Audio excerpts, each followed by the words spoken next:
जय हिंद दोस्तों। SKS learning platform SLP में आपका स्वागत है।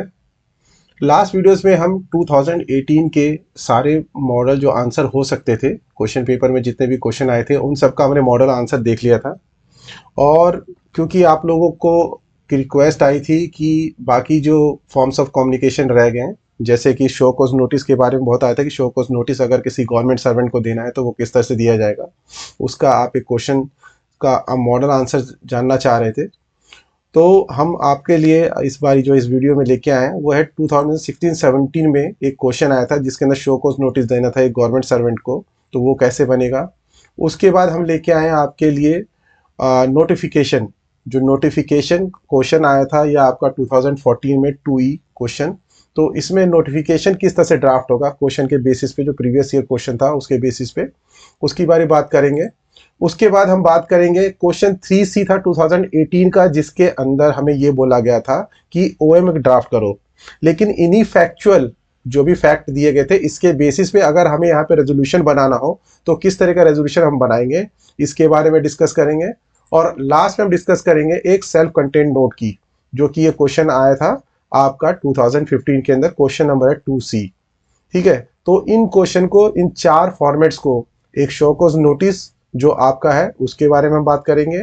दूसरा हम बात करेंगे आपका जो शो कॉज नोटिस हो गया, उसके बारे में हम बात करेंगे आपका नोटिफिकेशन का, रेजोल्यूशन का, और लास्ट में सेल्फ कंटेंट नोट का।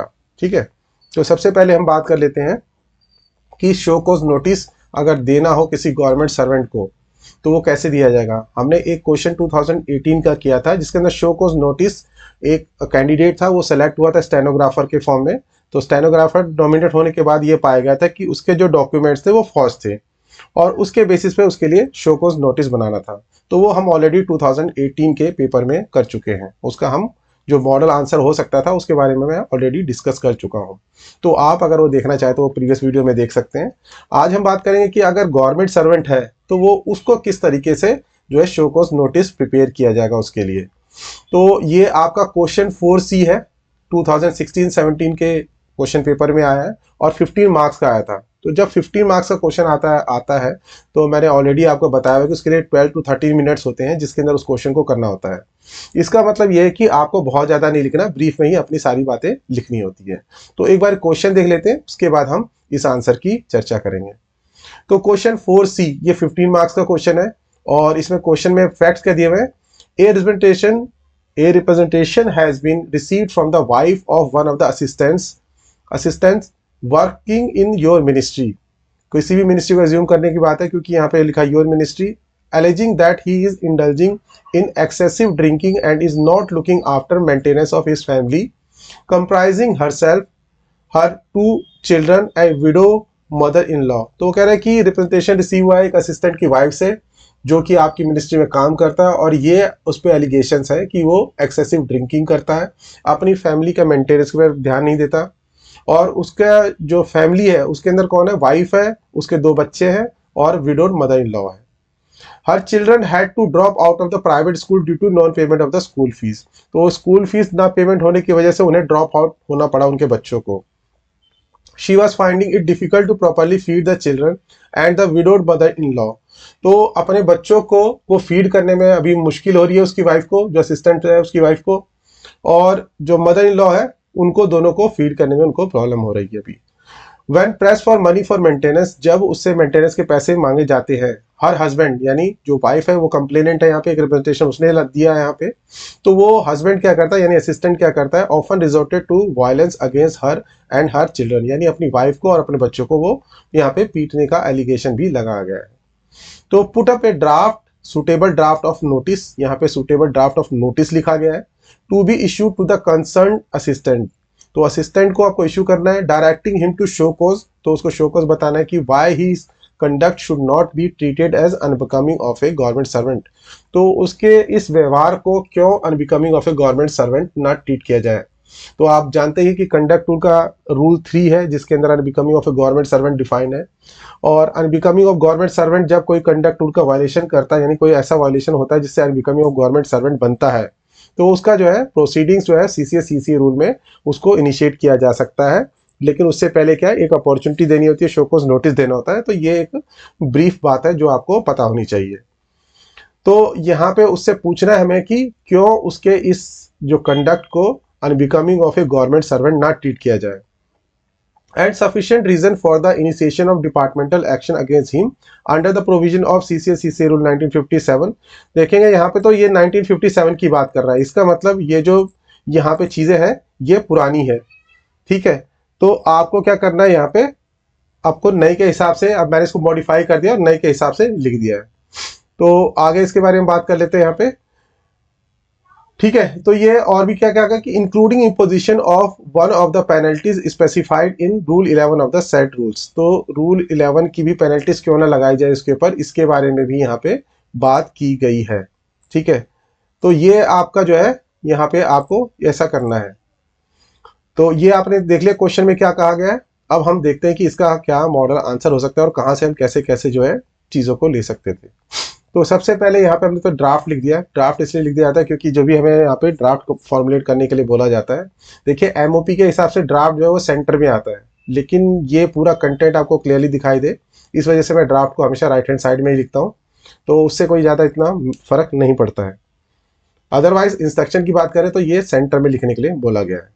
चलिए अब बात कर लेते हैं। देखिए, क्योंकि मैंने हमेशा बोला है कि आपको कोई भी ड्राफ्ट ऑफ कम्युनिकेशन आए, आपको ड्राफ्ट बनाने के लिए आए, कम्युनिकेशन कोई भी फॉर्म हो, उसके अंदर आप फाइल नंबर और ये सब चीज़ें जो आप खाली ना छोड़ें, जहाँ तक हो सके पॉसिबल। अगर कोई ऐसी बात बोली गई है जिसके अंदर आपको नहीं बन लिखना है तब बात अलग है, अदरवाइज आप कोशिश करें कि आप कुछ ना कुछ ड्राफ्ट का नंबरिंग कर दें, मिनिस्ट्री का नाम लिख दें, कुछ भी आप जो है उसको कंप्लीट कर दें, ABC लिखे, चाहे किसी तरह से हाइपोथेटिकल कुछ उसका डाल दें।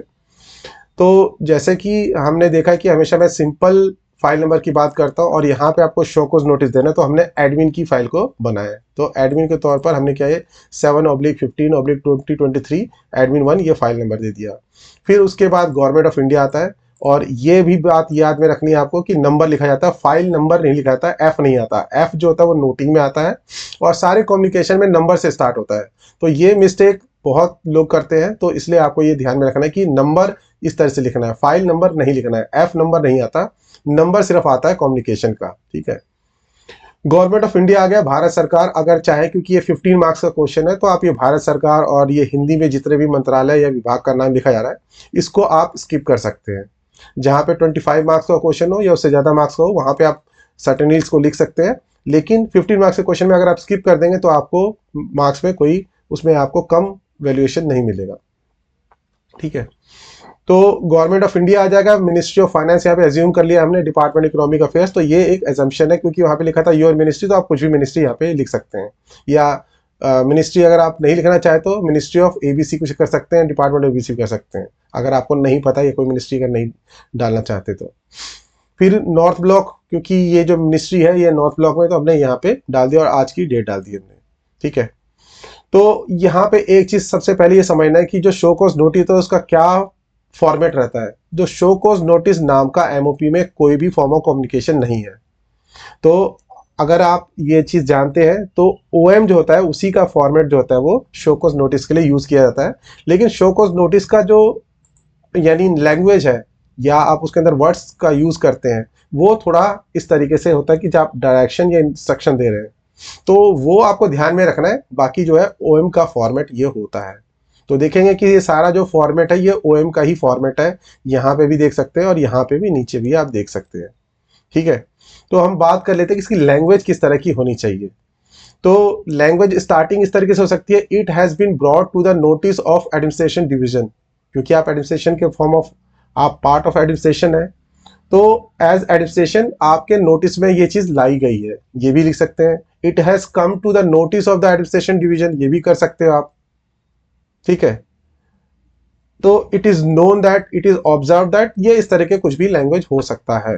तो मुझे जो सबसे सुटेबल इस क्वेश्चन के लिए लगा, it has been brought to the notice of administration division that Shri ABC assistant section officer, यहाँ पे क्वेश्चन में असिस्टेंट दिया हुआ था, मैंने इसको क्वेश्चन को मॉडिफाई कर दिया है क्योंकि अगर आगे आपका ये क्वेश्चन आता है इस तरीका का कोई, तो वहां पे SO ही जनरली दिया होगा, तो इसलिए मैंने इसको थोड़ा मॉडिफाई कर दिया आपका ये जो आंसर है। तो It has been brought to the notice of administration division that she ABC assistant section officer posted in XY section of this department। तो आप उसको आइडेंटिफाई करने के लिए, क्योंकि ABC तो उसका नाम है लेकिन कुछ सेक्शन में भी होगा आपके डिपार्टमेंट में, तो उसको आइडेंटिफाई करने के लिए, क्योंकि ABC नाम का एक जनरली बात कर लेते हैं कि ABC नाम का एक डिपार्टमेंट के अंदर कई लोग हो सकते हैं, तो इसलिए साथ में उसका क्या डिटेल्स है, किस सेक्शन में पोस्टेड है आपके डिपार्टमेंट में, वो भी लिखना है आपको। is indulged in excessive drinking and is not looking after maintenance of his family comprising of his wife, 2 children and widowed mother-in-law। तो हमने क्वेश्चन के अंदर जो फैक्ट दिया हुआ था कि वाइफ ने यहाँ पे कंप्लेंट की थी और वाइफ के पर्सपेक्टिव से यहाँ पे लिखा हुआ था कि उसके 2 बच्चे और विडो, लेकिन हमें क्या करना है यहाँ पे असिस्टेंट के पर्सपेक्टिव से लिखना है यहाँ पे। तो असिस्टेंट के पर्सपेक्टिव का मतलब ये है कि असिस्टेंट के क्या क्या है, फैमिली मेंबर वो कौन कौन है, उसके हिसाब से आपने लिखना है यहाँ पे। तो ये लिखा कि वो एक तो एक्सेसिव ड्रिंकिंग करता है और अपनी फैमिली को नहीं ध्यान देता है, या not looking after the maintenance of his family, इसका मतलब, और जो फैमिली किसके कंप्राइजिंग है, यानी कौन कौन है उसके अंदर, उसकी वाइफ है, 2 बच्चे हैं और विडोड मदर इन लॉ है। ठीक है, फिर आगे जो फैक्चुअल चीजें हैं उसको भी हम इस क्वेश्चन के अंदर डाल देंगे। तो हमने आगे लिख दिया, due to non payment of school fees children of Shri ABC have dropped out of the school and his wife is unable to feed the children and widowed mother in law. ये क्वेश्चन में ऑलरेडी ये sentence दिया हुआ था, लेकिन हमने उसको असिस्टेंट के हिसाब से लिख दिया है। वहाँ पे वाइफ रिप्रेजेंटेशन में क्या क्या कह रही है उसके बारे में बताया गया था, लेकिन उसको हम थोड़ा मॉडिफाई करके हमने चीज़ें वही लिखी है, लेकिन हमने इस तरीके से लिखा है कि असिस्टेंट ABC क्या कर रहा है उसके बारे में यहाँ पे हमने लिखा है। It has also alleged that when pressed for money by the wife for maintenance, तो जब पैसे के लिए उसको मेंटेनेंस के लिए वाइफ जो है वो अलीज करती है, सॉरी वो पैसे के लिए उसको बोलती है, तो Shri ABC has resorted to violence, तो वो वायलेंस करता है वाइफ के अगेंस्ट और चिल्ड्रन के अगेंस्ट। ये भी हमने यहाँ पे देखा है क्वेश्चन के अंदर जो फैक्ट दिया हुआ है। तो वो सारी बातें हमने इसमें क्या किया, इसमें लिख दी है। तो सबसे पहले यानी स्टार्टिंग में आपने ये बताया कि क्या क्या उसके अगेंस्ट एलिगेशंस है, उसको आपने फर्स्ट पैराग्राफ में लिख दिया है। उसके बारे में हम बात कर देते हैं कि क्या सेकंड पैराग्राफ में हम क्या क्या लिखेंगे। सेकंड पैराग्राफ में हम सीधा बताएंगे कि उसको एक्सप्लेन करना है अपना कंडक्ट, और थर्ड में बताएंगे कितना उसको टाइम दिया गया है। तो Shri ABC is therefore directed to explain why his conduct should not be treated as unbecoming of a government servant, जो कि रूल 3 है। तो ये आपके रेफरेंस के लिए लिखा गया है रूल 3। अगर आपको याद है तो आप यहाँ पे लिख सकते हैं कि unbecoming of government servant under rule 3 of the conduct rule, नहीं तो आप इसको स्किप भी कर सकते हैं, बहुत जरूरी नहीं है कि आप उसके अंदर सारे रूल्स को कोट भी करें। And violation of other relevant rules, तो अदर रिलेवेंट रूल्स जो 22 लिखा है वो है आपका इंटॉक्सिकेशन का, यानी एक्सेसिव ड्रिंकिंग का, क्योंकि ये दोनों जो है उसके खिलाफ एलिगेशंस है। एक तो unbecoming of a government servant क्योंकि अपनी फैमिली को मेंटेन नहीं कर रहा, दूसरा एक्सेसिव ड्रिंकिंग का। तो ये इन दोनों के बारे में हमने लिख दिया कि क्यों आपका जो कंडक्ट है, Shri ABC is therefore directed to explain, उनको एक्सप्लेन करना है क्या, व्हाई हिज कंडक्ट, क्यों उसका conduct should not be treated as, treat किया जाए unbecoming of a government servant rule 3, और दूसरा violation of other relevant rules यानी इंटॉक्सिकेशन वाला CCS कंडक्ट रूल 1964 का, which are the sufficient cause for initiation of departmental action. तो जिससे क्या मिल जाता है, हमें सफिशिएंट कॉज मिल जाता है डिपार्टमेंटल एक्शन का, और इम्पोजिशन ऑफ पेनल्टीज। तो पेनल्टी क्या लगा सकते हैं अगर किसी का कंडक्ट रूल वायलेट होता है किसी के द्वारा, तो हम उसके खिलाफ क्या पेनल्टी लगा सकते हैं, वो सब आपका CCS CCA रूल में लिखा हुआ है। तो उसको हम यही बता रहे हैं कि क्यों आपके कंडक्ट को वायलेशन ना माने रूल 3 का और रूल 22 का, जिससे सफिशिएंट रीजन मिल जाता है हमें आपके खिलाफ डिपार्टमेंटल एक्शन लेने का या आपके खिलाफ पेनल्टी लगाने का। तो इसी बात को हमने यहाँ पे लिख दिया है। ठीक है, और लास्ट में हम लिख देते हैं, Shri ABC shall submit his reply within 7 days from the date of issue of this communication. From the date of this communication भी लिख सकते हैं, date of issue of this communication भी लिख सकते हैं, आप जो जिस तरीके का उसको टाइमलाइन देना चाहते हैं। तो टाइमलाइन जो है आपका उसी दिन से स्टार्ट होगा जो आप इस लेटर में उसको कम्युनिकेट करेंगे। तो हमने यहाँ पे लिख दिया कि 7 दिन से इस जब कम्युनिकेशन को इश्यू किया गया, यानी जो इसकी डेट है उससे आपको 7 दिन दिए जा रहे हैं। फेलिंग विच, अगर आपने नहीं जमा कराया तो, यानी अपना जवाब नहीं जमा किया तो या नहीं दिया तो, अप्रोप्रिएट एक्शन में be initiated against him under the relevant rules of CCS CCA rules rules 1965 है, वैसे यहाँ पे नहीं लिखा हुआ, तो अंडर आप सीसीए रूल्स भी लिख सकते हैं। तो इस तरीके से मेन कंटेंट में यानी आपने स्टार्टिंग बता दिया कि किस चीज़ का वो वायलेशन कर रहा है, सेकंड में आपने बताया कि आप उसको कंडक्ट अपना एक्सप्लेन करना है, और थर्ड में उसे कितना टाइम दिया गया है। तो ये इस तरीके से ओएम की फॉर्मेट में आप लिखना है आपको, ठीक है। क्योंकि शो कॉज नोटिस अपने आप में कोई जो है आपका CSMOP में डिफाइंड नहीं है, और ना ही पहले भी था कोई, तो इसलिए आपको इस तरीके से ओएम के फॉर्मेट बनाना होता है। हाँ, आप ये कर सकते हैं कि अगर यहाँ पे आप नेम चेंज करना चाहे, सिर्फ यहाँ पे वहाँ पे जैसे नोटिस बोला था सिर्फ नोटिस भी लिख दें, तो उससे कोई ज़्यादा फर्क नहीं पड़ेगा। फर्क इसलिए नहीं पड़ेगा क्योंकि आप फॉर्मेट ओएम का यूज़ कर रहे हैं, सिर्फ आपने नोटिस या शो कॉज नोटिस यहाँ पे लिख दिया, उससे देखने में थोड़ा अच्छा लगता है, या ऐसा लगता है कि आपने प्रॉपर शो कॉज नोटिस ही बना के दिया है। बाकी ये ओएम का ही फॉर्मेट आता है, ओएम बनाएंगे तो भी आपको पूरे मार्क्स मिलेंगे। तो हमने इसकी बात कर ली। उसके बाद हम बात करेंगे नोटिफिकेशन की। तो नोटिफिकेशन को की बात करने से पहले हम कुछ इंपॉर्टेंट बातें ध्यान दे लेते हैं यहाँ पे कि डिफरेंस क्या है। हमने पहले प्रेस कम्युनिक किया था एक क्वेश्चन, उसका नोटिफिकेशन रेजोल्यूशन और प्रेस कम्युनिक में डिफरेंस क्या है, क्योंकि जनरली आपको इस डिफरेंस का पता रहेगा तो आपको थोड़ा समझने में आसानी रहेगी। और क्वेश्चन में आपको जो प्रीवियस ईयर क्वेश्चन आया है उसमें क्लियरली लिखा होता है कि आपको बनाना क्या है, तो वहां पे कंफ्यूजन वैसे भी नहीं रहेगी, लेकिन समझना किसी भी चीज को बहुत ज्यादा जरूरी है। समझने से क्या होगा, आपको वहां पे माइंड में रहेगा कि इस तरीके से बनाया जाता है और ये इंपॉर्टेंट इंग्रेडिएंट्स है। तो नोटिफिकेशन किस लिए यूज होता है, तो इसको यूज किया जाता है notifying promulgation of statutory rules. Statutory rules का मतलब यानी किसी एक्ट के तहत कोई रूल बनना है। तो जैसे आपका क्या है, आपका RTI का रूल्स है, तो RTI एक्ट के अंदर लिखा हुआ है कि RTI एक्ट के तहत जो कॉम्पिटेंट अथॉरिटी है, कुछ कुछ लोग हैं उनको, जैसे सेंट्रल गवर्नमेंट है, उनको पावर है कि वो स्टैट्यूटरी रूल्स बना सकते हैं या कुछ ऑर्डर पास कर सकते हैं। तो जहां भी एक्ट के अंदर कुछ रूल्स या ऑर्डर देने की पावर है, तो उसको जब नोटिफाई करना हो तब उसके लिए नोटिफिकेशन यूज करते हैं। किसी का अपॉइंटमेंट आपने देखा होगा, इस ACC से अपॉइंटमेंट होता है, या जो गजेटेड ऑफिसर होते हैं उनकी अपॉइंटमेंट होती है, प्रमोशन होती है, उन सब के लिए नोटिफिकेशन बनता है। और ये पब्लिश किस में होता है, गजेट ऑफ इंडिया में पब्लिश होता है, पार्ट 1 सेक्शन 2 के अंदर। और जो प्रीवियस ईयर क्वेश्चन है उसके अंदर क्लियरली लिखा हुआ था कि कौन से पार्ट में, किस सेक्शन में आपको पब्लिश करना है नोटिफिकेशन को, तो वहां पे याद करने की जरूरत नहीं थी। लेकिन आप इस बात को याद रखें कि जो अपॉइंटमेंट और प्रमोशन का होता है जनरली पार्ट 1 सेक्शन 2 में होता है। स्टैट्यूटरी रूल जो होता है वो उसका दूसरा है, आप वो उसके लिए MOP को रेफर कर सकते हैं। रेजोल्यूशन की बात करें तो रेजोल्यूशन कब बनता है, मेकिंग पब्लिक अनाउंसमेंट। तो जब पब्लिक अनाउंसमेंट करना होता है, और लेकिन अनाउंसमेंट किसका है, उसके अंदर गवर्नमेंट की किसी इंपॉर्टेंट पॉलिसी का हो, तब रेजोल्यूशन बनता है। तो रेजोल्यूशन के लिए गवर्नमेंट की किसी इंपॉर्टेंट पॉलिसी का आप क्या कर सकते हैं, कर रहे हैं कि पब्लिक में उसको फैलाना चाहते हैं, उसको स्प्रेड करना चाहते हैं। जैसे कि एग्जाम्पल भी मैंने यहाँ पे दिया हुआ है, पॉलिसी ऑफ इंडस्ट्रियल लाइसेंसिंग। कोई इंडस्ट्रियल लाइसेंसिंग की पॉलिसी गवर्नमेंट ने अप्रूव की है, ठीक है ये एडमिनिस्ट्रेटिव वर्क, लेकिन इससे क्या है, क्योंकि पब्लिक को पता रहे कि इस तरीके की लाइसेंसिंग की बात चल रही है और लोगों जिनको लाइसेंस लेना है उनको अवेयरनेस रहे, तो इसलिए इस तरह की चीज़ों को किया जाता है। अपॉइंटमेंट ऑफ कमेटीज, कमेटी की कोई अपॉइंटमेंट हो रही इंपॉर्टेंट किसी बात पे जिससे पब्लिक का कुछ फायदा होना है, तो उसके अंदर कमीशंस ऑफ इंक्वायरी, कोई इंक्वायरी की कमीशंस है उनके लिए भी ये रेजोल्यूशन जो है पब्लिश किया जा सकता है। और ये पार्ट 1 सेक्शन 1 के अंदर पब्लिश किया जाता है, ये सेक्शन 2 में किया जाता है, ये सेक्शन 1 में किया जाता है। पार्ट 1 दोनों के सेम है, और ये गजेट ऑफ इंडिया में ही पब्लिश होता है। प्रेस कम्युनिक की हम ऑलरेडी बात कर चुके हैं, तो यहाँ पे भी वाइड पब्लिसिटी गवर्नमेंट डिसीजन की होती है, लेकिन ये जनरली वेलफेयर डिसीजन होता है।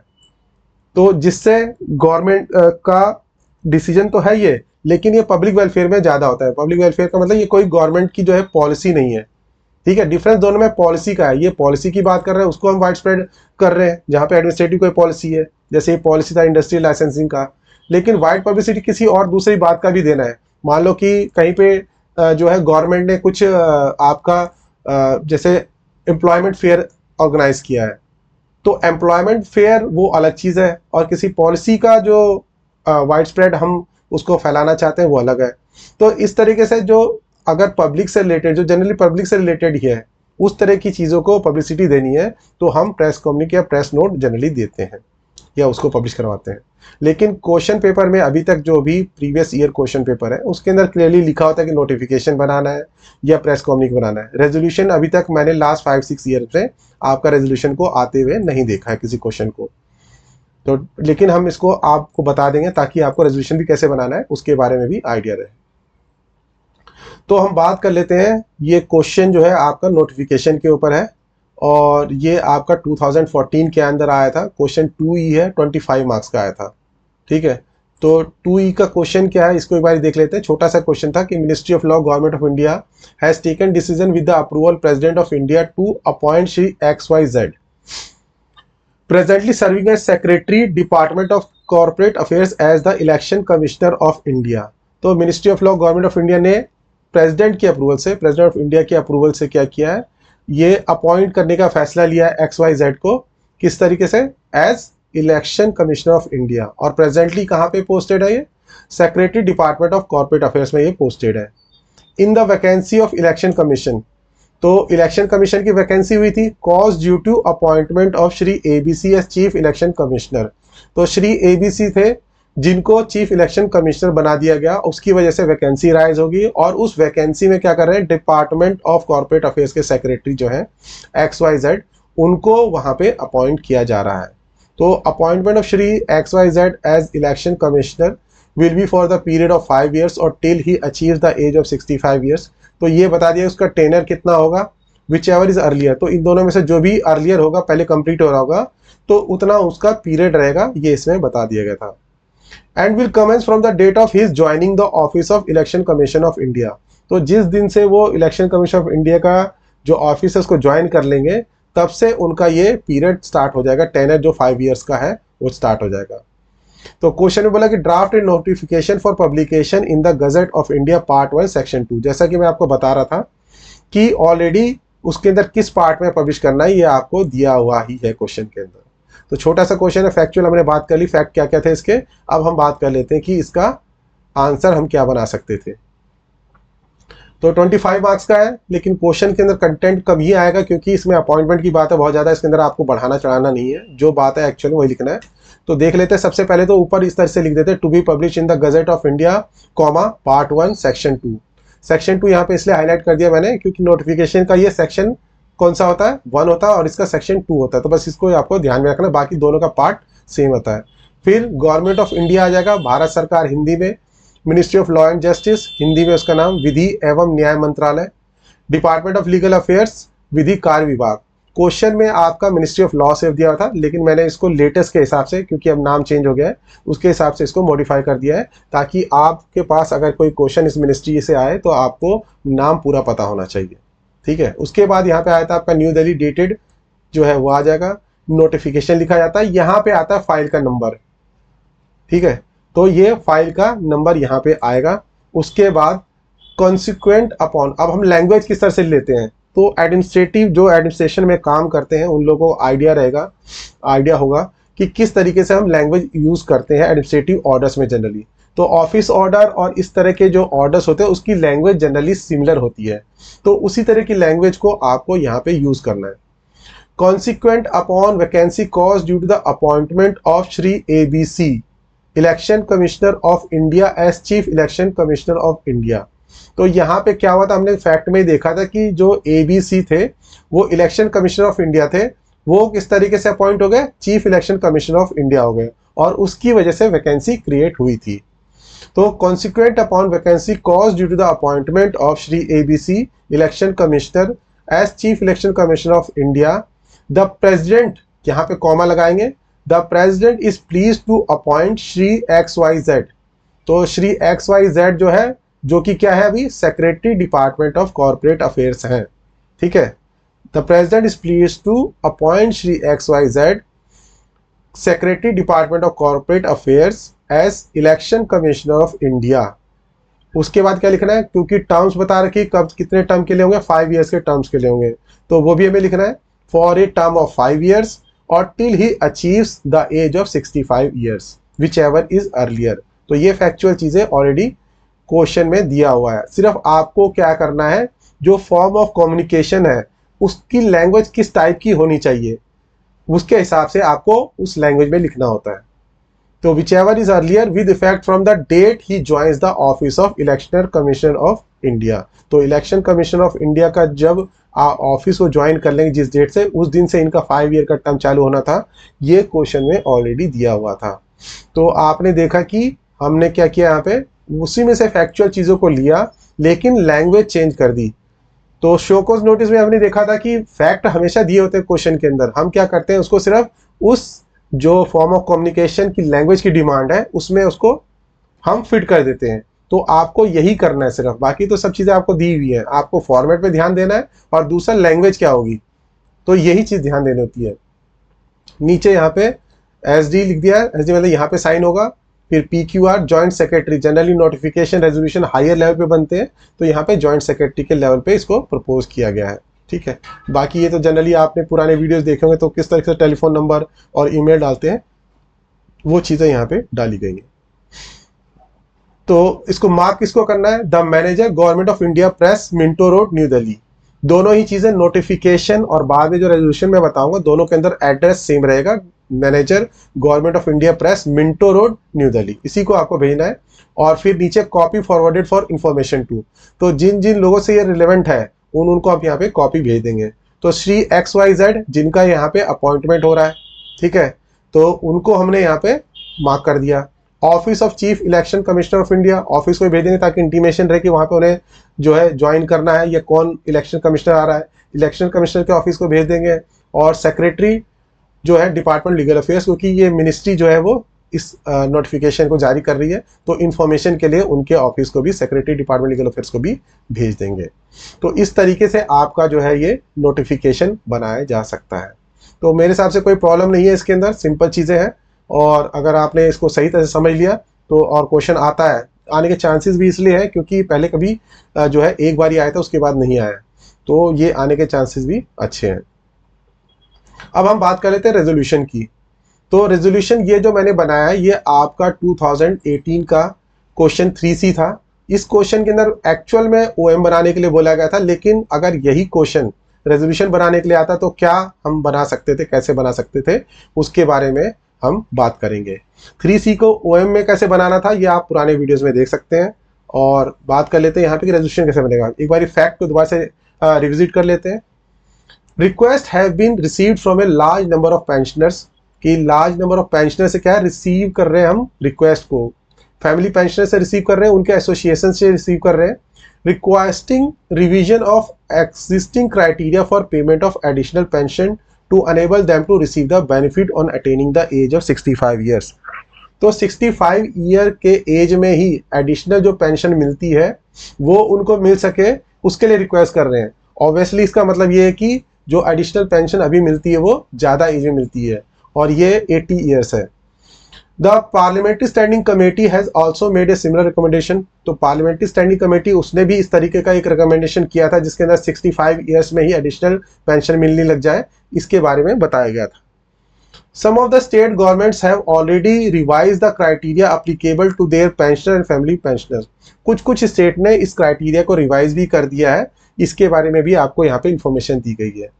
Government has decided to constitute a committee, government ने क्या डिसाइड किया कि एक कमेटी कॉन्स्टिट्यूट करनी है under the chairmanship of secretary department of pension and pensioner welfare. तो डिपार्टमेंट ऑफ पेंशन और पेंशनर वेलफेयर के चेयरमैन के अंडर ये कमेटी बनेगी विद मेंबर्स। तो मेंबर्स कौन कौन से होंगे, member staff railway board, member staff department of post, financial adviser होंगे उसके अंदर, मिनिस्ट्री ऑफ होम अफेयर्स के controller general of account as member होंगे। तो to examine the feasibility of revising the existing criteria, तो एग्जिस्टिंग क्राइटेरिया को वो revise कर सकते हैं नहीं कर सकते हैं, उसकी फिजिबिलिटी के बारे में, ऐसा पॉसिबल है कि नहीं है उसके बारे में देखेंगे। तो इसी क्वेश्चन में अगर ये आ जाता prepare a resolution, draft of resolution to be issued for the approval की जगह कुछ भी हो, उससे कोई मैटर नहीं करता क्योंकि हाई लेवल पे जाएगा, फ्रॉम ज्वाइंट सेक्रेटरी हो सकता है। तो ये फैक्ट को उठाकर अगर यहाँ पे रेजोल्यूशन बनाने के लिए आता तो हम क्या करते हैं, देखिए यहाँ पे रेजोल्यूशन बनाने के लिए इसलिए भी आ सकता है क्योंकि ये क्या है, एक गवर्नमेंट की एडमिनिस्ट्रेटिव पॉलिसी है कमेटी बना के एग्जामिन करना। तो इसके पब्लिकेशन के लिए, इसके वाइड स्प्रेड अवेयरनेस के लिए लोगों के अंदर, ताकि इसको फैलाया जा सके, वाइड पब्लिसिटी के लिए इसको रेजोल्यूशन फॉर्म में ये बनाया भी जा सकता था। तो इस वजह से मैंने इस फैक्चुअल चीज़ों को यहाँ के उठा के रेजोल्यूशन कैसे बन सकता है उसके बारे में डिस्कशन किया है। तो सबसे पहले इसकी बात कर ले। देखिए यहाँ पे ऊपर तो यही आ जाएगा, to be publish in the gazette of India comma part 1 section 1, जो नोटिफिकेशन है सेक्शन 2 में पब्लिश होता है, लेकिन यहाँ पे आपका ये सेक्शन 1 में पब्लिश होता है, तो ये आप लिख देंगे। अब नया जो MOPS MOP 2022 उसके अंदर जो है फाइल नंबर नहीं दिया हुआ है, लेकिन अगर देखा जाए तो आप किसी भी फॉर्म ऑफ कम्युनिकेशन को उठा के देख लें, उसके अंदर फाइल नंबर जरूर है। सभी के अंदर किसी भी फॉर्म ऑफ कम्युनिकेशन को आप उठाएंगे, उसमें आपको जो है किसी ना किसी तरीके का फाइल नंबर जो है मिलेगा। तो अब ये उसमें छूट गया है या क्या प्रॉब्लम हुई है, मेरे हिसाब से इसके अंदर ये फाइल नंबर होना चाहिए। और इनफैक्ट आपका 2003, 2010 और इनफैक्ट शायद 2015 के CS-MOP के अंदर भी ये फाइल नंबर होता था। तो उसके बाद ये किस तरीके से ये यहाँ से MOP में से निकल गया या निकाल दिया गया, ये इसका आइडिया जो है वो तो नहीं है, लेकिन हम मेरी तरफ से सजेस्ट यही करूँगा कि आप इस फाइल नंबर को लिखिए, क्योंकि कोई भी फॉर्म ऑफ कम्युनिकेशन किसी नंबर के बिना अधूरा रहता है। और CS-MOP के अंदर मैंने पूरी तरह से चेक किया है, कोई भी ऐसा फॉर्म ऑफ कम्युनिकेशन नहीं है जिसके अंदर कोई नंबर ना हो। तो इसमें भी ये नंबर होना चाहिए था। अगर आप में से कोई लोग DARPG में है तो आप इस चीज़ को, फैक्ट को, उनके अपने जो कंसर्न ऑफिसर हैं उनको बता सकते हैं कि इस तरीके से इसको इंक्लूड किया जाना चाहिए। तो मेरी ये रिक्वेस्ट रहेगी कि आप लोग इसको रिक्वेस्ट करें कि इसको इंक्लूड किया जाना चाहिए। तो बाकी अगर आप ये चाहते हैं कि आप MOP को फॉलो करें तो आप इसको छोड़ भी सकते हैं, स्किप कर सकते हैं, इसलिए मैंने इसको रेड में लिख दिया था यहाँ पे। तो अब बात कर लेते हैं कि इसका बाकी कैसे बनेगा। तो बाकी चीज़ें में गवर्नमेंट ऑफ इंडिया और ये मिनिस्ट्री, क्योंकि ये ministry of personnel public grievances and pension उसका मैटर था, क्वेश्चन में फैक्ट में दिया हुआ था, तो आपने ये लिख दिया। फिर डिपार्टमेंट ऑफ पेंशन वेलफेयर ये लिख दिया। डेट आ गई। तो अगर आप ऊपर से टैली करेंगे तो ऊपर का जो है ये सारा सिमिलर है। उसमें था नोटिफिकेशन में कि ये नंबर आपका यहाँ पे स्टार्ट हो रहा था, लेकिन रिजोल्यूशन में आपने ऊपर डाल देंगे, या MOP के हिसाब से चलना लेटेस्ट वाले के हिसाब से तो आप इसको स्किप कर देंगे। ठीक है, रिजोल्यूशन आ गया। अब इसकी लैंग्वेज देख लेते हैं कि लैंग्वेज किस तरह की होती है, क्योंकि किसी भी चीज़ को आप उसकी लैंग्वेज देना है आपको। वहाँ पे फैक्ट तो आपको दिए होंगे, लेकिन आपको लैंग्वेज किस तरीके से डालना है इसके ऊपर बहुत ज़्यादा ध्यान देना है। तो where as request have been received from a large number of pensioners, ठीक है, क्वेश्चन में ऑलरेडी दिया हुआ था कि आपको लार्ज नंबर ऑफ पेंशन से रिक्वेस्ट रिसीव हुई है कि इस तरीके से जो है एज को 65 ईयर्स की एज में एडिशनल पेंशन को दिया जाना चाहिए, बेनिफिट को, इसके बारे में बात चल रही थी। तो ऐसे स्टार्ट किया मैंने, where as request have been received from a large number of pensioners, family of pensioners and pensioner welfare association regarding revision of the existing criteria for payment of additional pension under the CCS pension rules 2021। तो latest आपका pension rule जो है 2021 है। To enable them to receive the benefits of attaining the age of 65 years onwards, ठीक है, तो जब वो 65 ईयर्स की एज को अटेन कर लेते हैं तब वो बेनिफिट को ले सकें। इस वजह से ये सारी बातें जो फैक्चुअल चीज़ें थी वो ऑलरेडी क्वेश्चन में दिया था कि इस तरीके से रिसीव कर रहे हैं। आपको क्या करना है, सिर्फ उसको सही लैंग्वेज में डालना है। उसके बाद कॉमा लगा के फिर बोलना है कि गवर्नमेंट ऑफ इंडिया ने ये डिसीजन लिया है, तो गवर्नमेंट ऑफ इंडिया ने ये डिसाइड किया है। तो बेसिकली रेजोल्यूशन में आपको बताना था कि गवर्नमेंट ऑफ इंडिया ने ये डिसाइड किया कि एक कमेटी फॉर्म करनी है, ऐसे ऐसे उसके चेयरमैन रहेंगे, इस तरीके से मेंबर रहेंगे, वो ये काम करेंगे और उसका रिपोर्ट इतने दिन में आना चाहिए। ये मोटा मोटा आपको यहाँ पे बताना था। तो उसी को लैंग्वेज हमने किस तरीके से चूज किया है ये आपके सामने है। तो whereas requests have been received from a large number of pensioners, family of pensioners and pensioner welfare association regarding revision of the existing criteria for payment of additional pension under the CCS pension rules 2021 to enable them to receive the benefits on attaining the age of 65 years onward, the government of India has decided to constitute a committee with the following composition to examine the same। ठीक है, chairman कौन थे आपने factual वहां पे देख के लिख दिया, मेंबर कौन कौन थे उनका आपने सीरियल बता दिया। फिर उसके बाद हम क्या लिखेंगे, the committee will examine the request of pensioners, family pensioners, pensioner welfare association along with the recommendations of the parliamentary standing committee. तो हमने फैक्ट था उसमें यह भी दिया हुआ था कि पार्लियामेंट्री स्टैंडिंग कमेटी ने कुछ रिकमेंडेशन दिए हैं, तो इसलिए कमेटी जो एग्जामिन करेगी वो इनको भी एग्जामिन करेगी। The committee will submit its report on feasibility of revising the existing criteria for additional pension to pensioners, family pensioners within 3 months of the first meeting। तो यहाँ पे लास्ट में ये लिखा जाता है कि कितने टाइम में वो कर सकते हैं अपनी रिपोर्ट को सबमिट करेंगे। दूसरी बात ये भी लिख सकते थे हम विद इन 3 months ऑफ इस फर्स्ट मीटिंग लिखा है आपने, इसकी जगह हम क्या लिख सकते थे with in 3 months of the publication of this resolution, ये भी लिख सकते थे। तो ये सब डिपेंड करता है कि कितना टाइमलाइन देने के लिए आपको अलाउड किया गया है या कितना आप दे रहे हैं। तो इस तरीके से आपने मेन इंग्रेडिएंट्स जो थे वो सारे लिख दिए कि ऐसे ऐसे रिक्वेस्ट आ रही है, रिक्वेस्ट के अंदर फिर गवर्नमेंट डिसाइड किया कि कमेटी कॉन्स्टिट्यूट करनी है, कमेटी के ये पर्सन रहेंगे, कमेटी एग्जामिन करेगी किन चीज़ों को, वो लिख दिया। और कमेटी कितने दिनों में अपनी जो रिपोर्ट है फिजिबिलिटी के ऊपर कि पॉसिबल है कि नहीं है 65 की एज पे लाना, तो ये आपने सारा यहाँ पे ये कंटेंट में लिख दिया। बाकी फॉर्मेट वही आप एसडी लिखेंगे, यहाँ पे पीक्यूआर सेक्रेटरी के नाम से बनाया गया क्योंकि जनरली ये जॉइंट सेक्रेटरी या सेक्रेटरी से नीचे लेवल पे रेजोल्यूशन को नहीं छापा जाता।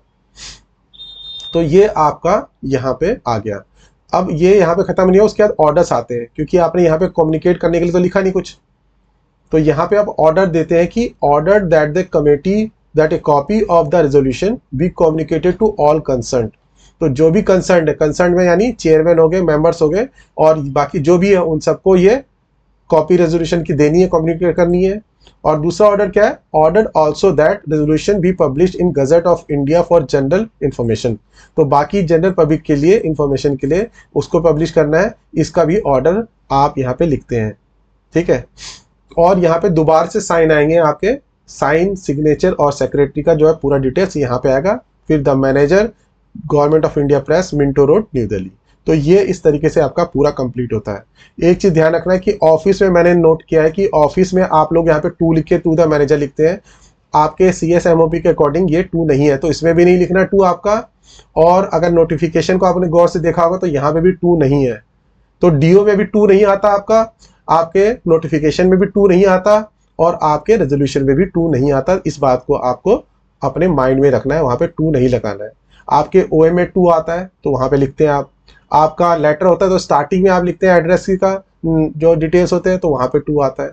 लेकिन आपके इन तीन जो है आपका कौन कौन से हो गया, एक तो DO हो गया, आपका नोटिफिकेशन हो गया, आपका रेजोल्यूशन हो गया, इन तीनों में टू नहीं आता तो आपको ये नहीं देना है, ठीक है।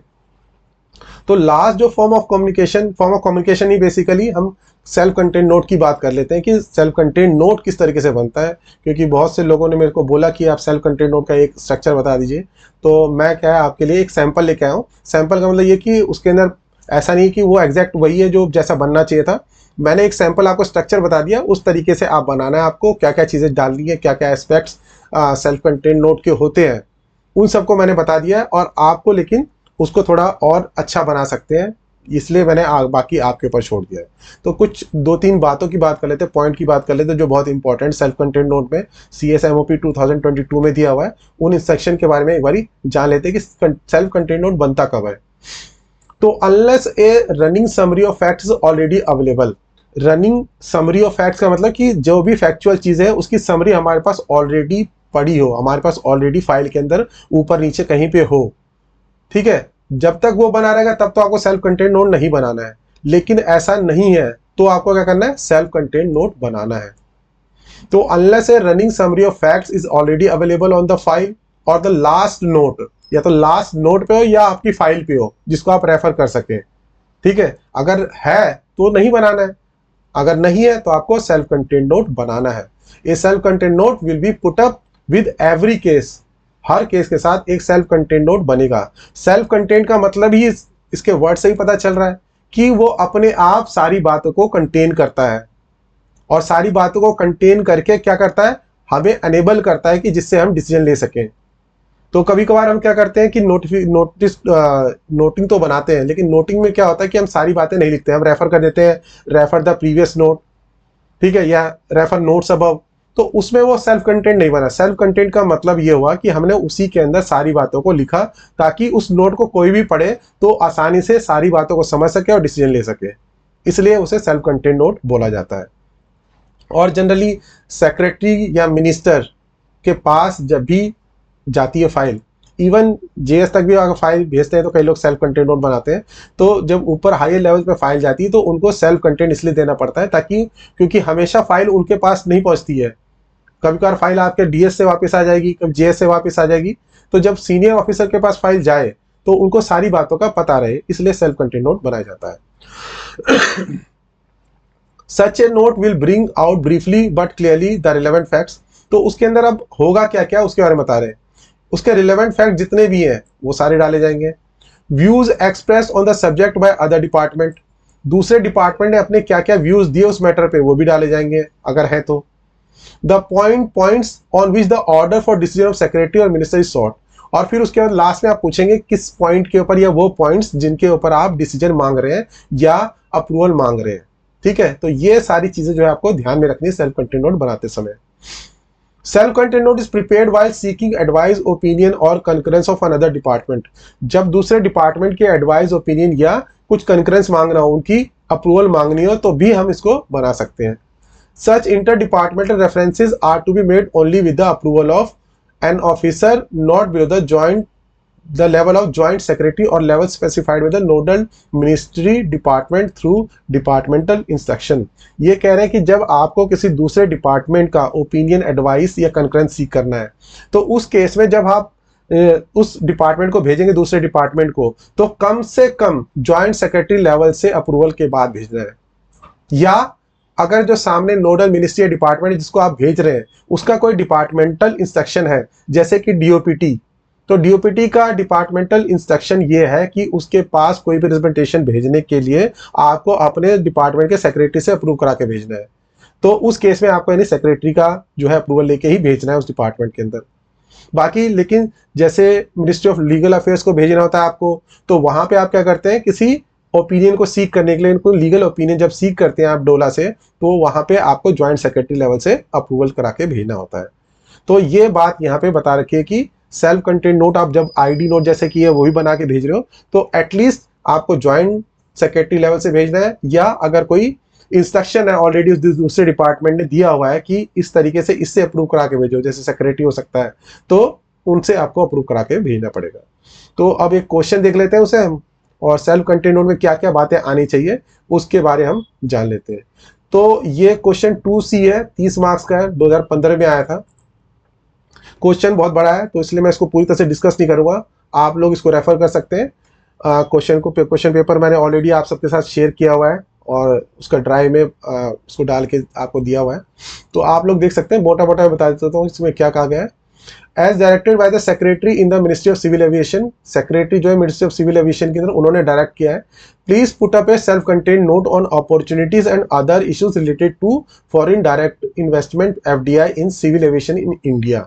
तो सिविल एविएशन जो इंडिया में है उसके अंदर एफडीआई के क्या अपॉर्चुनिटीज है और क्या इश्यूज हैं, उसके ऊपर ध्यान देते हुए, उसको नजर में रखते हुए सेक्रेटरी ने जो बोला है कि आप एक सेल्फ कंटेन्ड नोट पुटअप करो, उसमें आपने यहाँ पे इन बातों को ध्यान में रखना है, ये ऑलरेडी बता रखा है। तो इसमें क्या है कि नेशनलाइजेशन कब हुआ था, उस टाइम पे क्या क्या चीज़ें थी उसके बारे में लिख दिया गया, और ये सारे आपका नहीं क्वेश्चन में बता दिया है बैकग्राउंड टाइप का। फिर स्टेक होल्डर्स कौन है उसके बारे में बताया गया, कंस्ट्रेंट्स क्या क्या यानी इश्यूज क्या क्या वही बता रखा है।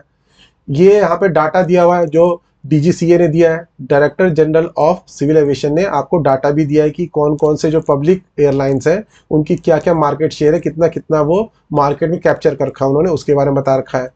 फिर एयरपोर्ट अथॉरिटी ऑफ इंडिया ने कि कितने पैसेंजर इंटरनेशनली फ्लाई कर रहे हैं और डोमेस्टिकली फ्लाई कर रहे हैं, उसके बारे में बता रखा है। फिर कार्गो कितना ट्रेवल हो रहा है, यानी कार्गो कितना माल जो ढलाई होती है वो कितनी हो रही है टन्स के अंदर, 1000 टन्स के अंदर, इंटरनेशनली कितना जा रहा है, डोमेस्टिकली कितना हो रहा है, और उसकी ग्रोथ रेट कितनी है। ये सारी बातें जो है इसके अंदर ये आपके क्वेश्चन में दी गई है। क्वेश्चन को आप डिटेल में अपना पढ़ सकते हैं, तो मैं इसी पर टाइम नहीं है ज़्यादा वेस्ट करूंगा मैं। तो आंसर इसका क्या बन सकता था, क्योंकि वो आपके लिए समझना ज़्यादा जरूरी है, तो उसके बारे में बात कर लेते हैं। तो सबसे पहले क्योंकि नोटिंग है, नोटिंग में एफ नंबर लिखा जाता है, सिर्फ नंबर नहीं होता, नंबर सिर्फ आपका ड्राफ्ट में होता है। तो आपने फाइल नंबर एक अपना हाइपोथेटिकल सिंपल सा डाल दिया 4/15/2023 एफडीआई, क्योंकि एफडीआई से रिलेटेड हमने एज्यूम कर लिया कि एफडीआई से रिलेटेड कोई हमारा जो है सेक्शन वहां पे है। तो गवर्नमेंट ऑफ इंडिया तो आएगा, फिर मिनिस्ट्री का नाम आएगा, क्योंकि वहां पे डिपार्टमेंट की बात नहीं चल रही, सिर्फ मिनिस्ट्री की बात चल रही है और डिपार्टमेंट वहां पे है भी नहीं, तो इसलिए हम यहाँ पे मिनिस्ट्री ऑफ सिविल एविएशन लिख दिया। फिर यहाँ पे आपने क्या किया, पे उसका रेफरेंसिंग कर दी कि सीरियल नंबर 1 रिसीट है और पेज 1 to 2 पेज का वो आया था। फिर डॉकेटिंग कर देंगे, यहाँ पे सब्जेक्ट लिख देंगे, सब्जेक्ट के बाद यहाँ पे डॉकेटिंग कर देंगे। तो सब्जेक्ट क्या है, opportunities and issues related to FDI in civil aviation in India. ये मैंने इसका टॉपिक सिंपल सा चूज कर लिया। अब ये एज्यूम कर लिया कि हमारे पास जो इंस्ट्रक्शन है सेक्रेटरी की वो किसी पीयूसी पे आई है, यानी रिसीट पे आई है। तो इसलिए हमने यहाँ पे लिख दिया कि please put up a self content note examining the opportunities and issues related to foreign direct investment FDI in civil aviation in India. ठीक है, साइंड सेक्रेटरी और डेट डाल दी हमने कोई प्रीवियस पहले की। तो इस तरीके से आपने ये डॉकेटिंग कर दी। उसके बाद आपने लिखा कि पीयूसी, क्योंकि हम ये एज्यूम कर रहे हैं कि पीयूसी पे ही ये सेक्रेटरी की इंस्ट्रक्शंस आई हैं, तो हमने पीयूसी पे लिख दिया और इसे यहाँ पे रेफरेंसिंग भी कर दी। PUC with above instruction of secretary civil aviation is OM dated, यहाँ पे हमने कोई डेट डाल दी, receive from directorate general of civil aviation, DGCA से जो हमारे पास ये डाटा आया था उस पर हमने मान लिया कि ये डाटा जो आया था ये ओएम की फॉर्म में आया था और उस पर सेक्रेटरी ने अपनी इंस्ट्रक्शंस दी थी। तो ये एजम्पशन है, उसके बेसिस पे हमने यहाँ पे लिखा है। तो फर्स्ट पैराग्राफ में हमने ये लिख दिया कि ये डाटा आया था, डाटा के ऊपर इस तरीके से इंस्ट्रक्शन आए थे सेक्रेटरी के हमारे पास, और हम ये जो है यहाँ पे डाटा किसके बारे में वो लिख दिया। Enclosing therewith data on market share of domestic airlines in January 2012। ठीक है, मेरी जो जनरली अगर ये आप देखेंगे तो मेरे ऑफिस में भी इसी तरीके से जो है आपको बोलूँगा कि आप इसी तरीके से वहाँ पे फाइल पुटअप करें, क्योंकि ये इस तरीके से आपको क्लियरली बताता है कि क्या क्या चीज़ें आप वहाँ पे बता रहे हैं। और यहाँ पे एक लाइन हम ये लिखते हैं क्योंकि फाइल किस बारे में पुटअप कर रहे हैं। तो the matter being put up in this file for consideration relates to the opportunities and issues for FDI in civil aviation in India. तो इस तरीके से एक लाइन मैं हमेशा प्रेफर करता हूँ कि आप लिखें, ताकि स्टार्टिंग में पता चल जाए कि ये आप किस चीज़ के बारे में नोटिंग कर रहे हैं। एमओपी के अकॉर्डिंग ये बिल्कुल नहीं है, एमओपी में नहीं लिखा रहता ये, लेकिन मैं ये मतलब मेरी हमेशा ये रहती है कि इस तरीके से लिखने से जो मैटर है वो क्लियरली पता चलता है। तो एमओपी क्या है, गाइडलाइंस है। गाइडलाइंस ऐसा नहीं कि आप स्ट्रिक्टली जो एमओपी में जैसा लिखा है वैसा ही लिखना है, वो गाइडलाइंस है। गाइडलाइंस का मतलब आपको गाइड करने के लिए। तो आप किसी चीज़ को बेटर बनाने के लिए कुछ चीज़ें, कुछ लाइंस अपनी तरफ से ऐड कर सकते हैं। तो इन लाइंस को ऐड करने से मुझे लगता है कि ये चीज़ जो है, ये सेल्फ कंटेंट नोट जो है और बेटर बनेगा। तो सेल्फ कंटेंट का मतलब ये होता है कि आप सारी बातें उसके अंदर लिखें, थोड़ा बैकग्राउंड बताएं क्या है, फिर क्या क्या चीज़ें यहाँ पे हम डिस्कस कर रहे हैं और क्या क्या इस जो भी मैटर है उससे रिलेवेंट है, तो वो सारी बातें आपको लिखनी होती है। तो यहाँ पे बैकग्राउंड डाल दिया। बैकग्राउंड कहाँ से लिया हमने, क्वेश्चन के अंदर ही ये बातें लिखी हुई थी। तो क्वेश्चन के आप पढ़ लेंगे और उसी से देखेंगे। मैं इसके अंदर सिर्फ जो हमने लैंग्वेज चेंज की है थोड़ा बहुत, उस हिसाब से मैं एक बार पढ़ के बता देता हूँ ताकि आपको आइडिया रहे कि हमने इसमें लिखा क्या बैकग्राउंड में। तो यहाँ पे हमने पास्ट की बात कर ली। From the time of nationalization of airlines in 1953, Indian Airlines, Air India have been the main airlines in the country. ठीक है, the sector was opened to the private players in 1986, granting permission to private airlines like Air Sahara, Jet Airways, etc. Subsequently, more airlines were also granted permission to operate in the country. However, by 1998, several airlines were closed, causing a loss of about 10 billion. And the Indian Airlines faced crisis due to the financial losses. तो बातें सारी वहाँ पे point की wise में लिखा हुआ था, लेकिन आपने क्या किया, उसको पैराग्राफ के फॉर्म में कनेक्टिंग कर दिया। जैसे कि मैंने यहाँ पे हावर अपनी तरफ से ऐड किया, सब्सिक्वेंटली भी जैसे हमने यहाँ पे ऐड किया, या हो सकता है कि वहाँ पे ऑलरेडी दिया हुआ भी हो, तो ये इसमें दिया हुआ ही था। तो आपको क्या करना है, इस तरीके से पैराग्राफ बनाना है कि जो पॉइंट्स है आपस में कनेक्ट होकर एक पैराग्राफ की फॉर्म में आ जाए। और यहाँ पे आपने पुरानी बातें की जो पहले हुआ था बैकग्राउंड के अंदर। फिर स्टेक होल्डर्स कौन कौन से हैं वो हमने यहाँ पे लिख दिया। तो various stakeholders in the aviation sector includes, तो एयरक्राफ्ट मैन्युफैक्चरिंग ये स्टेक होल्डर्स है। स्टेक होल्डर्स का मतलब होता है कि कौन कौन से ऐसे लोग हैं या कौन कौन से ऐसे मिनिस्ट्री डिपार्टमेंट जो है इन्वॉल्व है इस मैटर के अंदर, तो वो यहाँ पे उनका हमने बता दिया और ये क्वेश्चन में भी दिया हुआ है। एयरक्राफ्ट मैन्युफैक्चरिंग, एयरपोर्ट में infrastructure, man power training, air cargo, carrying passenger, ground handling services etcetera. तो ये सब क्या है, ये ऑलरेडी क्वेश्चन में दिया हुआ था, इसी को हमने एज इट इज यहाँ पे लिख दिया है। इसमें हमने थोड़ा सा एक लाइन अपनी तरफ से ऐड की है, ये इसलिए ऐड किए ताकि हम भी अपनी तरफ से कुछ एनालिसिस करते हैं वहाँ पे। तो these stakeholders play an important role in the sector as their quality, quantity and efficiency ensures development and growth of aviation sector. ये सारे स्टेक होल्डर जो है क्या है, ये इसलिए इंपॉर्टेंट है क्योंकि उनकी क्वालिटी, क्वांटिटी और एफिशिएंसी क्या डिपेंड करती है, उस पर ग्रोथ डिपेंड करता है इस एविएशन सेक्टर का। तो ये हमने एक लाइन जो है ये अपनी तरफ से ऐड की है। तो ये एक चीज़ मैं पहले से आपको क्लियर कर दूं कि ये जो मैंने फॉर्मेट बनाया है ये एक तरह से सैंपल दिया आपको। सैंपल का मतलब ये पूरी तरह से मैंने क्वेश्चन को पढ़ के क्या क्वेश्चन का आंसर बनना चाहिए था उसके ऊपर नहीं है, सिर्फ बताया कि इस तरीके से बनना चाहिए। तो आप चाहें तो इसको अपने वर्ड्स में और कुछ और भी ऐड करके इसको मॉडल आंसर अपना बना के रख सकते हैं। बाकी फॉर्मेट क्या होना चाहिए वो बिल्कुल परफेक्ट है, फॉर्मेट में कोई कमी नहीं है। फॉर्मेट आप ये पूरी तरह से ऐसा बना सकते हैं, और लेकिन लैंग्वेज क्या यूज करनी है, डाटा कितना ऐड करना है, डाटा कितना एनालिसिस करना है, वो आपके ऊपर मैंने छोड़ दिया है, वो चीज मैं यहाँ पे नहीं कर रहा। तो स्टेक होल्डर्स के बारे में इश्यूज, कंस्ट्रेंट क्या है, तो कुछ कंस्ट्रेंट्स आपके इश्यूज जो है क्वेश्चन में ही दिए हुए थे। Constraints in the sector include, तो एविएशन सेक्टर में क्या क्या कंस्ट्रेंट है उसके बारे में बताया गया है। हाई कॉस्ट ऑफ फ्यूल, जो फ्यूल का कॉस्ट है वो बहुत हाई रहता है, ये एक इशू रहता है जिसकी वजह से एक्सपेंसेस बढ़ जाते हैं, लॉसेस भी हो सकते हैं। तो ये इसको मैंने यहाँ पे तो शॉर्ट में लिख दिया, आप इसको और एलोबरेट करके लिख सकते थे। वहाँ पे डिपेंड करेगा एग्जाम में कितने मार्क्स का क्वेश्चन आया है, कितना आपके पास टाइम है, उसके हिसाब से इसको और एलोबरेट कर सकते हैं। High rate of taxes on aviation fuel, तो एविएशन फ्यूल पे जो हाई रेट ऑफ टैक्स लिया जाता है उसकी वजह से भी महंगाई है, और उसकी वजह से भी जो कई आपके एयरलाइंस है वो लॉस में चले जाते हैं। लैक ऑफ इंफ्रास्ट्रक्चर, इंफ्रास्ट्रक्चर की कमी है जो एयरपोर्ट के लिए चाहिए। Shortage of funds for infrastructure development, तो ये सारे इश्यूज हैं जिसको आप पॉइंट वाइज भी लिख सकते थे। ठीक है, एक पेज से जब दूसरे पेज में जाएंगे तो आप यहाँ पे कंटिन्यूड लिखेंगे और यहाँ पे फ्रॉम प्री पेज लिखेंगे। यहाँ पे फाइल नंबर नहीं आता है, कई लोग ये सजेस्ट करते हैं कि सेकंड पेज पे भी फाइल नंबर लिखो, ऐसा नहीं होता। सेकंड नोटिंग जो स्टार्ट करेंगे आप उसके अंदर सिर्फ फर्स्ट नोटिंग जो आप स्टार्ट करते हैं वहां पे ये सेंटर में आता है, लेकिन अगर आपने इसी को रेफर करके एक और नोटिंग स्टार्ट की या आपने फिर फ्रेश नोटिंग स्टार्ट की तब वहां पे file number right hand side में यहाँ पे टॉप पे आता है, लेकिन इसके कंटिन्यूएशन में नहीं आता। कई लोग बोलते हैं यहाँ पे भी फाइल नंबर लिखो, तो वो गलत तरीका है। यहाँ पे फाइल नंबर नहीं आएगा आपका, यहाँ पे कंटिन्यूड आएगा और यहाँ पे फ्रॉम प्री पेज आएगा। फिर हमने अपॉर्चुनिटीज की यहाँ पे बात कर ली कि अपॉर्चुनिटीज क्या क्या हो सकती है। तो एनालिसिस जो हमने किया डाटा का कर लिया जो डीजीसीए से आया था। तो an analysis of the data on the market share of domestic airlines in January 2012, तो ये डाटा जो आया था उसकी बात मैं कर रहा हूँ यहाँ पे।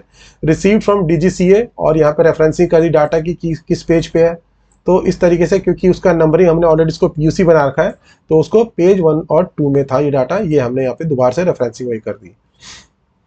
Indicates that mostly private airlines are doing well in the sector and there is a good chance of increasing their capacity by FDI in the sector। तो हमने ये बता दिया कि मोस्टली प्राइवेट एयरलाइन जो है वो अच्छा कर रहे हैं सेक्टर के अंदर, जो कि आपके इससे पता चल रहा है। तो इसका एनालिसिस आप दूसरे तरीके से भी कर सकते हैं, 2-3 पॉइंट भी कर सकते हैं, लेकिन मैंने इसको शॉर्ट में सिर्फ आपको समझाने के लिए बता दिया है कि ये लिखा जा सकता था। तो ये जो प्राइवेट एयरलाइंस है वो अपने स्पेस में अपने सेक्टर में अच्छा कर रहे हैं, और ये चांसेस है कि इसके अंदर अगर एफडीआई करें तो इनकी कैपेसिटी को इंक्रीज किया जा सके। तो ये अपॉर्चुनिटी का पार्ट बना दिया गया। दूसरी अपॉर्चुनिटी क्या है, तो हमने देखा कि क्वेश्चन में दिया हुआ था कि यहाँ पे इस पैसेंजर इतना इतना जा रहे हैं, और 2006-07 में तो 25.85 मिलियन के अंदर था इंटरनेशनली, और डोमेस्टिक 60.91 था, लेकिन ये बढ़कर 54 हो गया और ये बढ़कर 151 हो गया। तो यहाँ से हमें पता चल रहा है कि बहुत अच्छा स्कोप है इससे हमें बढ़ाने का। और ग्रोथ रेट क्या है वो भी नीचे दिए की है, तो 16.12 ये जो इंटरनेशनली पैसेंजर की ग्रोथ रेट है वो भी बहुत अच्छी है, इस एवरेज ग्रोथ रेट। तो इन्हीं सब बातों का मैंने यहाँ पे मेंशन किया है। तो another data received from airport authority of India regarding passenger footfall and flying in the airlines and cargo transportation through airlines also indicate that aviation sector has good opportunities for growth and development through FDI। तो FDI के through passenger की footfall और जो उनका flying है यानी एक जगह से दूसरी जगह जाना एयरलाइंस के थ्रू या कार्गो ट्रांसपोर्टेशन जो है उसको बढ़ाने के अच्छे अपॉर्चुनिटीज है अगर FDI इन्वेस्टमेंट की जाए तो। फिर यहाँ पे डाटा बता दिया कि 2006-07 के अंदर तो इतना इतना था मिलियन, जो कि बढ़कर बाद में इतना मिलियन हो गया, और उसका एवरेज ग्रोथ रेट कितना है 16.2 और 13.3 था, जो कि किस ईयर के लिए 11-12 के लिए। ऑन द अदर हैंड दूसरी तरफ कार्गो ट्रांसपोर्टेशन का भी बता दिया कि इतना था पहले स्टार्टिंग के अंदर, फिर बाद में ये जो बढ़कर है इतना हो गया, और इसका एवरेज जो है वो 12.8 और 8.4 से रिस्पेक्टिवली ग्रोथ रेट देखने को मिली है। ठीक है, तो इस तरीके से आप एनालिसिस करके बता रहे हैं कि अपॉर्चुनिटी है। भाई अपॉर्चुनिटी तो है, क्योंकि एनालिसिस, डाटा के एनालिसिस से ये पता चल रहा है कि इनकी ग्रोथ हो सकती है, जो कि ये साल दर साल इन्होंने दिखाई भी है ग्रोथ। ठीक है, तो आपने यहाँ पे अपॉर्चुनिटीज भी लिख दी, इशू भी लिख दिया, अपॉर्चुनिटीज भी लिख दी। अब उसका सजेशन बता रहे हो कि आप क्या कर सकते हैं, कैसे कर सकते हैं। In view of the above observation analysis and keeping in view the potential aviation sector, तो पोटेंशियल एविएशन सेक्टर में जो है for growth and development there is a need to harness it by allowing FDI in the sector. तो इस potential को देखते हुए FDI को अलाउ करके इस सेक्टर को क्या कर सकते हैं हम, ग्रोथ और डेवलपमेंट इसकी और कर सकते हैं। एज ए फर्स्ट स्टेप, तो हम सजेस्ट भी कर रहे हैं कि फर्स्ट स्टेप क्या कर सकते हैं, we may consult all the stakeholders and draft a suitable policy for allowing 100% FDI. तो हम स्टेक होल्डर से बातचीत कर सकते हैं और एक सुटेबल जो है पॉलिसी बना सकते हैं जिससे हम 100% एफडीआई अलाउ कर सके सर्टेन सेक्टर्स के अंदर, subject to the standard policy of ownership lying with the person of Indian origin. तो यहाँ पे जो ऑनरशिप होती है वो जनरली जो है इंडियन ओरिजिन के पर्सन के पास ही होती है फ्लाइंग के लिए, तो इसलिए उस बात को यहाँ पे लिखा गया है, मेंशन किया गया है। फिर अप्रूवल सॉट, हम अप्रूवल क्या मांग रहे हैं, if approved a consultation meeting with all stakeholders may be convened on 30 August 2023। तो अगर ये पॉसिबल हो या अप्रूव हो जाता है तो हम क्या कर सकते हैं, एक कंसल्टेशन मीटिंग कर सकते हैं सारे स्टेक होल्डर्स के साथ, और letter under the chairmanship of secretary civil aviation. तो या तो 30 को कर सकते हैं या बाद में under the chairmanship of secretary CA depending upon the convenience of the chair. तो चेयर की कन्वीनियंस यानी सेक्रेटरी की कन्वीनियंस के ऊपर डिपेंड करता है, और अगर अप्रूव होता है तो हम इस तरह की मीटिंग कर सकते हैं। Submitted for consideration approval please, तो हमने इसको क्या कर रहे हैं, सबमिट कर रहे हैं कंसिडरेशन के लिए या अप्रूवल के लिए, और यहाँ साइन करेंगे आप अपना सेक्शन ऑफिसर एफडीआई और डेट और यूएस एफडीआई को आपने यहाँ पे मार्क कर दिया। तो इस तरीके से सारी बातों को हमने यहाँ पे देखेंगे। तो मेन बताने का पर्पस मेरा ये था कि सारी बातों को आपने इसके अंदर सेल्फ कंटेंट नोट के अंदर इंक्लूड किया है। तो स्टार्टिंग में तो ये सारा फॉर्मेटिंग ये सब मैंने पहले भी डिस्कस किया आपके साथ। यहाँ पे मेन बात जो आपको ध्यान रखने की चीजें क्या क्या लिखी गई, तो इस तरीके से लिखने से आप हेडिंग लिखने से अच्छा लगता है, तो एग्जाम में भी आप इस तरह से लिखेंगे तो आपको मार्क्स अच्छे मिलेंगे। तो यहाँ पे आपने बैकग्राउंड लिखा, शेयर होल्डर्स कौन कौन है ये लिखा, इश्यूज कंस्ट्रेंट्स क्या है वो लिखा, अपॉर्चुनिटीज क्या है उसके बारे में बताया, सजेशन और वे अहेड क्या हो सकता है वो भी बताया, और अप्रूवल किसी की मांग रहे हैं वो भी बताया। और इस तरीके से आपका ये पूरी सारी बातों को कंटेन करता हुआ सेल्फ कंटेन नोट बन गया। ठीक है, तो इस तरीके से आपका 2018 के सारे सॉल्व क्वेश्चंस मैंने बता दिया आपको, और जो इम्पोर्टेंट फॉर्म ऑफ कम्युनिकेशन 2-3 बचे थे, जो आपका था रेजोल्यूशन और शो कॉज नोटिस अगर गवर्नमेंट सर्वेंट हो जाए तो वो, और नोटिफिकेशन, तो ये इस तरीके से सारी चीज़ें आपकी कवर हो गई हैं। अगर ये इतना आपको समझ में आ गया है, और जो है अगर इसकी आपने प्रैक्टिस कर ली, एक एक और प्रैक्टिस कर लेंगे तो आपके निश्चिंत ही होकर आपके नोटिंग ड्राफ्टिंग में बहुत अच्छे मार्क्स आएंगे। तो आज हम इसको फिर यहाँ पे ख़त्म करते हैं। बाकी जो है इसके बाद हम कुछ नई वीडियोस लेके आएंगे नए टॉपिक पे। तो thank you very much for watching. Thank you. जय हिंद।